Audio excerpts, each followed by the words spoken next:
মা, আপনি এখানে বসে আছেন? কি হয়েছে? বাবা, সব শেষ হয়ে গেছে। চিন্তা করবেন না, আমি আছি। আপনি আমাকে খুলে বলুন কি হয়েছে আপনার? বাবা, আমার ছেলের পরীক্ষার জন্য 5,000 টাকা জোগাড় করেছিলাম। কার জন্য? বাবা, টাকাগুলো নিয়ে বাড়িতে যেতেছিলাম, হঠাৎ টাকাগুলো হারিয়ে গেছে। বাবা, এখন আমার ছেলের পরীক্ষা হবে কিভাবে? আমরা একবারে গরিব মানুষের কাছে, মানসাচার কাছে ভিক্ষা করে আমি 5,000 টাকা জোগাড় করলাম, আর সেই টাকাগুলো হারিয়ে ফেললাম।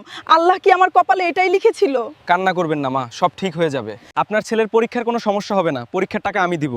তুমি পরীক্ষার টাকা দিবে? তুমি আমাকে চেনো না, আমিও তো তোমাকে চিনি না, তাহলে তুমি এতগুলো টাকা কেন দেবে আমাকে? টাকাগুলো দেবো আমি এই কারণে যে প্রথম আমি আপনাকে মা বলে ডেকেছি, আর আমি চাই না টাকার কারণে একটি ছেলের পরীক্ষা নষ্ট হয়ে যাক, তার স্বপ্ন ভেঙে যাক, আশাগুলো মাটি হয়ে যাক।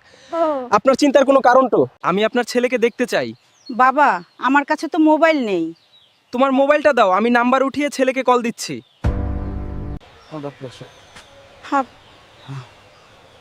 বাবা, তুমি আমার কাছে আসো। বাবা, আমার ছেলে আসতে পারবে না। ও আচ্ছা, সমস্যা নেই।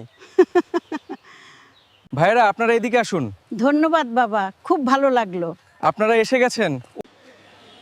ভাই, আপনারা কি বৃদ্ধ মহিলাটি এই কথা কিছু শুনেছেন? হ্যাঁ ভাই, আমরা সব শুনেছি।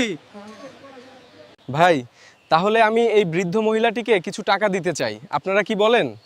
আলহামদুলিল্লাহ। মাসি, এখানে 10,000 টাকা আছে, আপনার ছেলের পরীক্ষার খরচ কাট দিয়ে যেগুলো বাঁচবে সেগুলো আর ভালো মন্দ খেয়ে নিয়েন।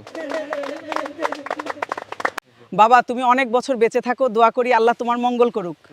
আপনারা যারা এই ভিডিওটি দেখছেন তারা এই চ্যানেলটিকে অবশ্যই সাবস্ক্রাইব করবেন।